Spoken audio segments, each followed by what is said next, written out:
চট্টগ্রাম নগরীর ১৬ শহরে রেলপথ ও ২ নম্বর গেট মোড়ে সড়ক অবরোধ করে বিক্ষোভ করেছেন চট্টগ্রাম পলিটেকনিক ইনস্টিটিউটের শিক্ষার্থীরা। বৃহস্পতিবার ২০ মার্চ সকাল 11:30টার দিকে সড়ক অবরোধ করেন তারা। পরে চট্টগ্রাম রেলওয়ে স্টেশন থেকে ছেড়ে আসা 11:40 পর্যটক এক্সপ্রেস ট্রেনটি ১৬ শহর এলেও সেটিকে আটকে দেওয়া হয়।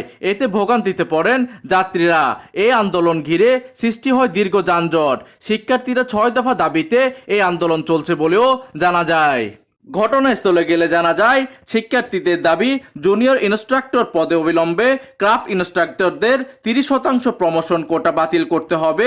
জুনিয়র ইনস্ট্রাক্টর ট্যাগ পদের শিক্ষাগত যোগ্যতা বাধ্যতামূলক ডিপ্লোমা প্রকৌশল থাকতে হবে বলেও জানান। এদিকে কারিগরি শিক্ষা বৃদ্ধির লক্ষ্যে প্রাথমিক বিদ্যালয়ে শিক্ষক পদে ডিপ্লোমা প্রকৌশলীদের চাকরির আবেদনের সুযোগ বাস্তবায়ন করতে হবে। ডিপ্লোমা প্রকৌশলীদের জন্য প্রাইভেট সেক্টরে সর্বনিম্ন বেতন স্কেল নির্ধারণ করে দিতে হবে বলেও তারা দাবি জানান। এদিকে Chattogram railway station master Abu Jafar Majumdar গণমাধ্যমকে বলেন, চট্টগ্রাম পলিটেকনিক ইনস্টিটিউটের শিক্ষার্থীদের অবরোধের কারণে কক্সবাজারগামী পর্যটক এক্সপ্রেস বেলা 12টার দিকে আটকে ছিল, যার কারণে যাত্রীরা চরম দুর্ভোগে পড়েছেন। আমাদের ঊর্ধ্বতন কর্মকর্তারা অনুরোধ করেছেন, এরপরও তারা ট্রেন ছাড়তে দেয়নি। দুপুর 2টার পর ট্রেন ও যানবাহন চলাচল শুরু হয় বলেও তিনি জানান।